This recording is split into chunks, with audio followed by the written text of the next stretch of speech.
Tokyo Olympics में India की शानदार प्रदर्शन के बाद टोक्यो पैरालंपिक्स में भी हमारे देश के खिलाड़ियों ने अनेक मेडल्स जीते। आज की इस वीडियो में हम देखेंगे टोक्यो पैरालंपिक्स के टॉप 10 इंडियन प्लेयर्स जो अपनी मेहनत और लगन से इस देश के लिए मेडल्स लाए। नंबर 10 शरद कुमार।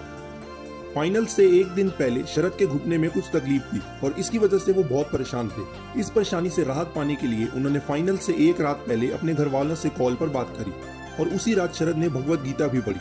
अपने फैमिली के सपोर्ट और भगवत गीता के सुविचार पढ़ने के बाद शरद को अपनी परेशानियों से लड़ने की ताकत मिली और इसी के चलते अगली सुबह उन्होंने अपनी मेहनत से देश के लिए ब्रॉन्ज मेडल जीता। नंबर 9 सिंहराज अधाना।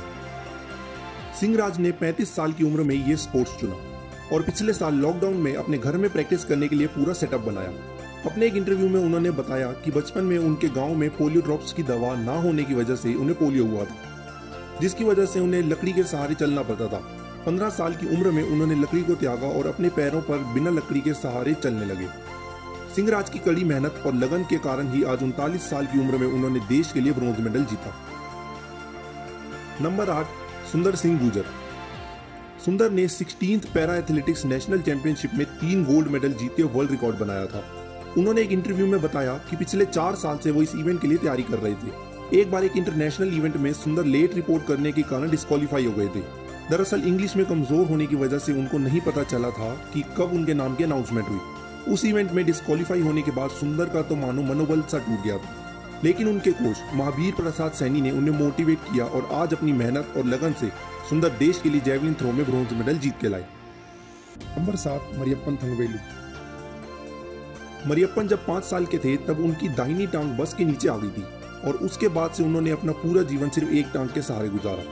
उन्होंने बताया कि टोक्यो नेशनल स्टेडियम की ग्राउंड की कंडीशन ठीक न होने के कारण उनको हाई जंप में सिल्वर मेडल मिला, नहीं तो मरियप्पन गोल्ड के हकदार थे। उन्होंने कहा कि एक समय पर भारी बारिश होने के कारण उन्हें काफी परेशानी हुई क्योंकि उनके दाहिने पैर की सॉक्स गीली हो चुकी थी और वो अपना ध्यान गेम में नहीं लगा पा रहे थे, पर मौसम की चुनौतियों को पार करते हुए मरियप्पन अपने देश के लिए हाई जंप में सिल्वर मेडल लाए।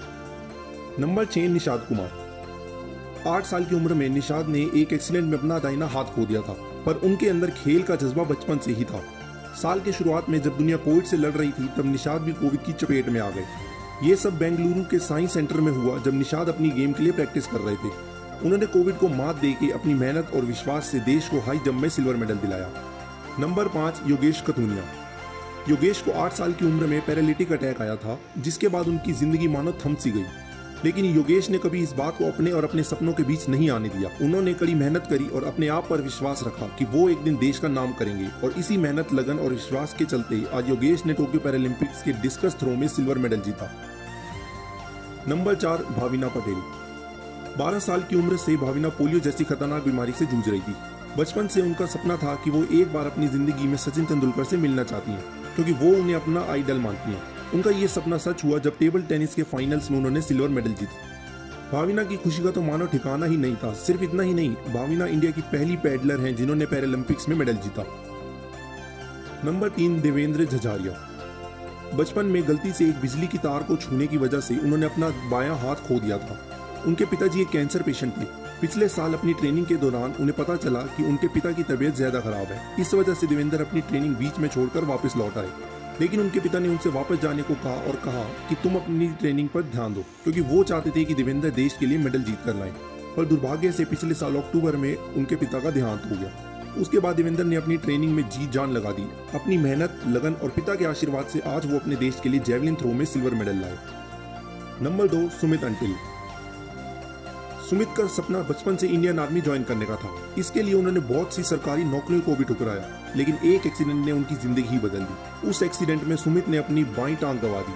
सुमित नीरज चोपड़ा को अपनी सबसे बड़ी इंस्पिरेशन मानते हैं। टोक्यो पैरालंपिक शुरू होने से पहले नीरज ने सुमित से कहा था कि भाई तू पक्का मेडल लेके आएगा, और उनकी ये बात सच हुई। सुमित ने ये कर दिखाया और टोक्यो पैरालंपिक्स में जैवलिन थ्रो में देश के लिए गोल्ड मेडल जीता। नंबर 1 अवनी लेखरा। 2012 में धौलपुर से जयपुर जाते समय अवनी की गाड़ी का एक्सीडेंट हो गया था। इस एक्सीडेंट में अवनी को स्पाइनल कॉर्ड इंजरी हुई, जिसकी वजह से उनकी कमर के नीचे का पूरा हिस्सा पैरालाइज हो गया। क्वालिफिकेशन राउंड में अवनी 7वें स्थान पर थी और उसके बाद उन्होंने फाइनल में प्रवेश किया। फाइनल्स में अवनी शुरुआत से ही गेम पर अपनी पकड़ बनाए हुए थी और उन्होंने अपनी लीड बरकरार रखी, जिसके चलते अवनी ने